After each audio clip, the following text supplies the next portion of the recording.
going to have time for a few questions for this panel. If you have a question, could you locate the person with the microphone here by the cameras so that we can get your question heard? And I appreciate you both joining me here to answer a few questions on the hot seat. I'm going to start off with a question for both of you. In your opinion, it's exciting to hear how Central Florida is positioned for international trade, but what are the things that we need to do to get better and to keep that momentum going? Let me respond first and then Sure. turn to Manny. As I said briefly earlier, I think we need to invest in the basics that will help us be able to offer some added value in an increasingly global economy of global value chains. At the most basic level, this means human capital, which is why I started with children. Preschool education, education at all levels. Certainly I would give priority to public education, but not exclusively. I'm a product of public education, and higher education at all levels. Frankly, in my view, it's amazing what has been done by UCF, by Valencia, by our school system, in the absence of what I think should be truly adequate support from the state level.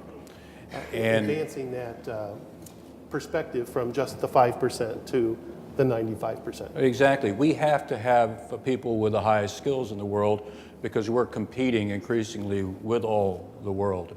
And then in addition to the human capital, there's physical capital, where I think we're doing a better job, but we're behind.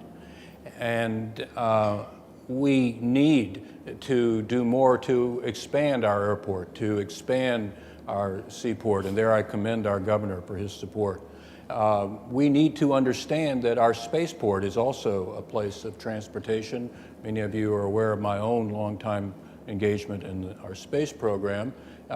We should see the Space Coast as part of Central Florida.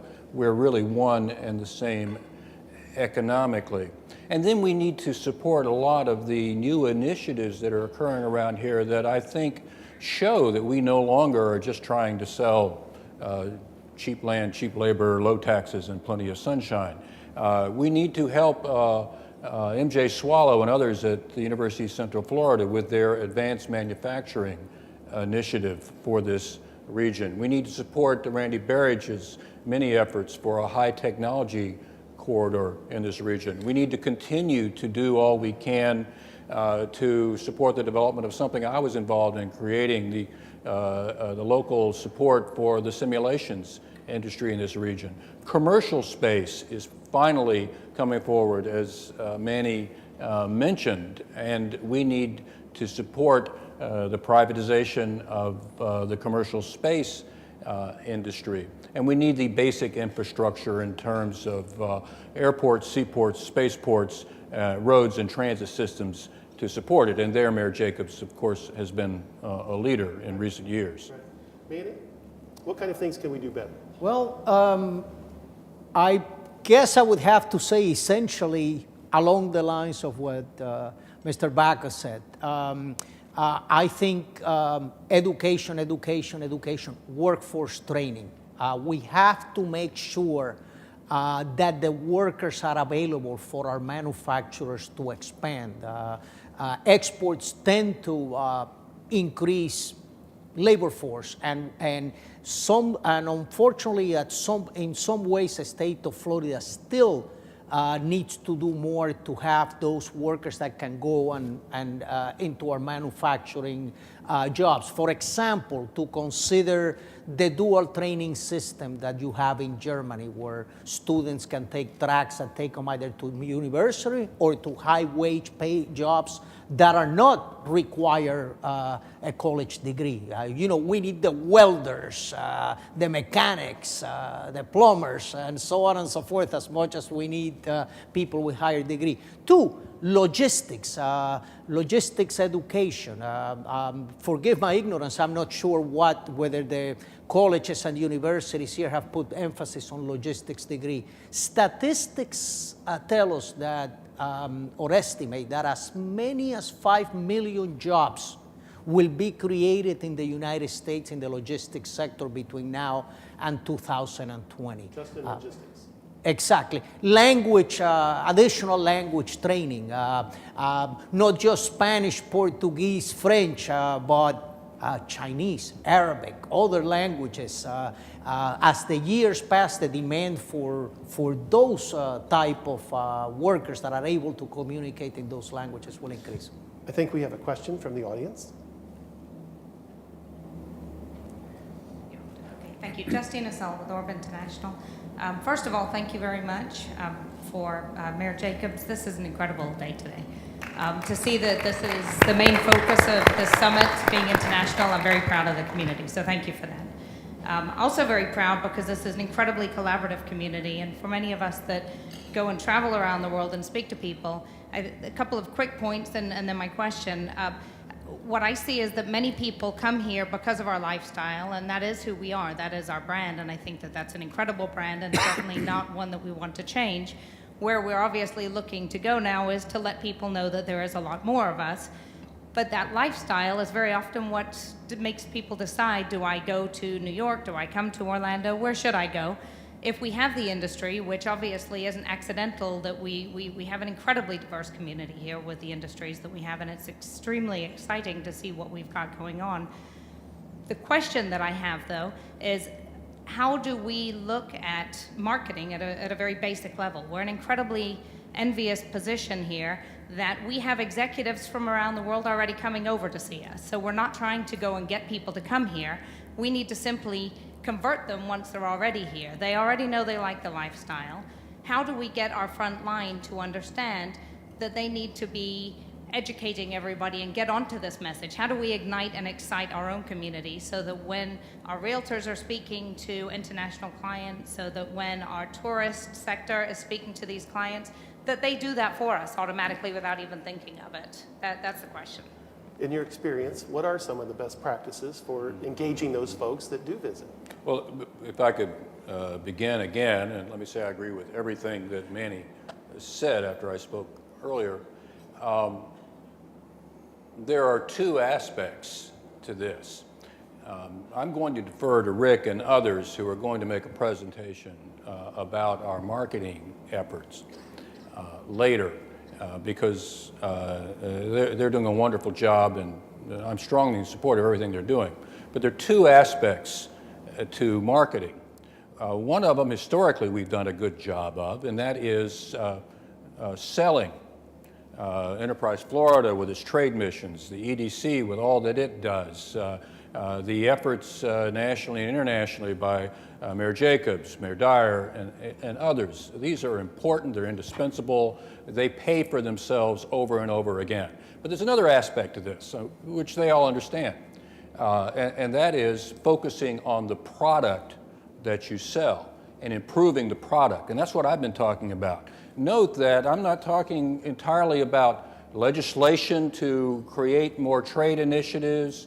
What I'm talking about is improving what we have to offer here at home, building on what we have and improving it. That's improving our product, improving the goods and services that we have to sell the world so that we can take that message overseas, take that message around the country. There's much we have to say now, but we shouldn't just simply congratulate ourselves for all we've accomplished. This is only a beginning. Nor can we count on people in Tallahassee or Washington to help us.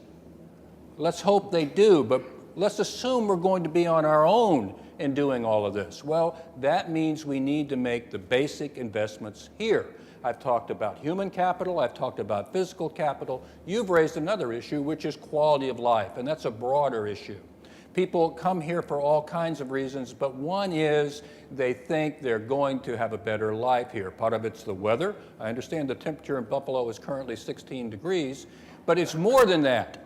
It's having access to decent health care, It's having protection of our vital, indispensable natural resources. Our future economically cannot be separated from our future environmentally. If we poison our water supply, no one's going to come to Disney, folks. So we have to pay attention to the environment as an economic issue.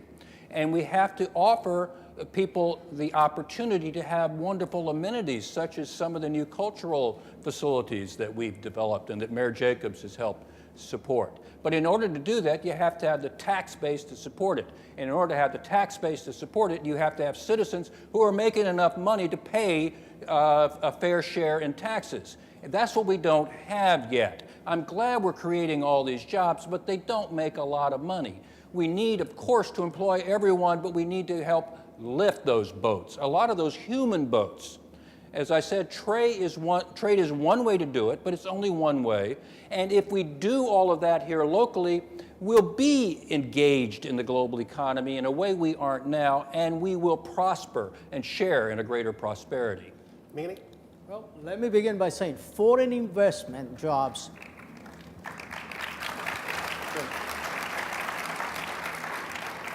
Jobs that come from foreign investment pay 30% higher wages than regular, jobs here in the state of Florida. Quality of life, preserving your quality of life, continuing to make sure that our roads are not oversaturated, etc., is fundamental to it. For example, 55% of Florida's foreign investment from subsidiaries comes from the European Union. More than any investor in the world, in my experience, quality of life is a major factor on the decisions of an investor. When it comes to a European firm, even if the incentives are not and the other factors are not even par, the European investor will tilt towards the community that they enjoy being on more than any other thing. I see it as a fundamental factor. Again, we mentioned education. Last and not least, making sure that we send a message. Enterprise Florida is pursuing this year a significant increase on our marketing budget so that we can send that message, so that we can help the Orlando region send the message that we are the greatest place in the world to visit. But you know what? We're also a great place to do business. And by the way, all of you in the audience, this is your job also. When you meet with visitors, etc., and they are coming here and talking about your attractions, talk to them about the advantages of doing business in the Orlando region too. You will be doing a great thing for your community. Thank you. Do we have another question from the audience? We need someone with a microphone. Okay, it's back there. I'm sorry, I couldn't see you. Yes, my name is Thomas Nguyen of U.S. International Realty. I would like to see the clear picture between the trade, the consumer behaviorism, and also the international globalization, also the housing market. Number one, looking at the behaviorism, that's the consumers tend to pay and using the cheap stuff. And anything you can see on the market at this time is made in somewhere else rather than made in this country. Looking at the exporting philosophy that we just explained a few seconds ago, that we see there is some kind of trade deficit for this Florida state. And looking at the housing authority, let's say housing market, the majority of the people in the past few years ago from overseas buying in this country by cash. And a lot of people suffering to purchase the house because of the lot of procedures and bureaucratic policies that we cannot be able to get through it. So how can you break through the situation like this? Number one, trade. Number two is the housing. Thank you. So as we look at real estate investment as foreign direct investment, how do we balance that with the investors that are coming here to buy in cash, driving the prices up? No, from my perspective, no question that attracting these foreign buyers of real estate is a excellent tool also for attracting investment. Certainly the more familiar that the foreign investor is with your community, the easier it is for Rick and his team at the Orlando EDC, who, by the way, do a great job in attracting investment to this region. They're fantastic to work with EFI. So we already have a great tool here already in place. But one key first step for expanding investment is familiarity. And when a real estate buyer makes a commitment, buys a piece of the rock in the state of Florida, then conversely, it becomes easier for them to decide to do more, to engage in a business, to open some productive enterprise in the state of Florida. So I see the fact that, in fact, the Florida Realtors Association, I saw a stat recently that over the last 2 or 3 years, about 30% of the real estate buyers in Florida were actually foreign buyers. I think that's a terrific trend in terms of our ability to attract investment from throughout the world. So if folks buy here, they're going to come back. If they buy here, they may decide that it's a great place to spend more time and continue to invest. Last 2 questions, lightning round. The Trans-Pacific Agreement, the European Agreement, do you see those happening anytime soon? Yes or no?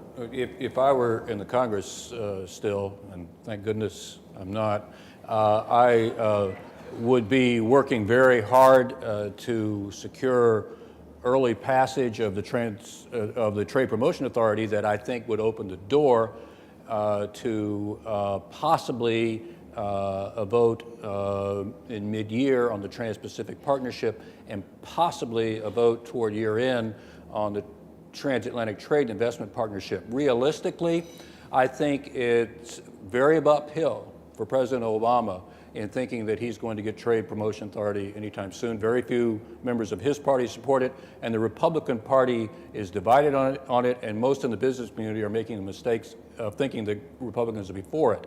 The other agreements probably are going to be pushed farther down the road if we don't give them the Trade Promotion Authority soon. Manny, I think you know the answer to this one. What do you advise someone in Central Florida that says, I'm thinking about entering into international trade? What do you tell them?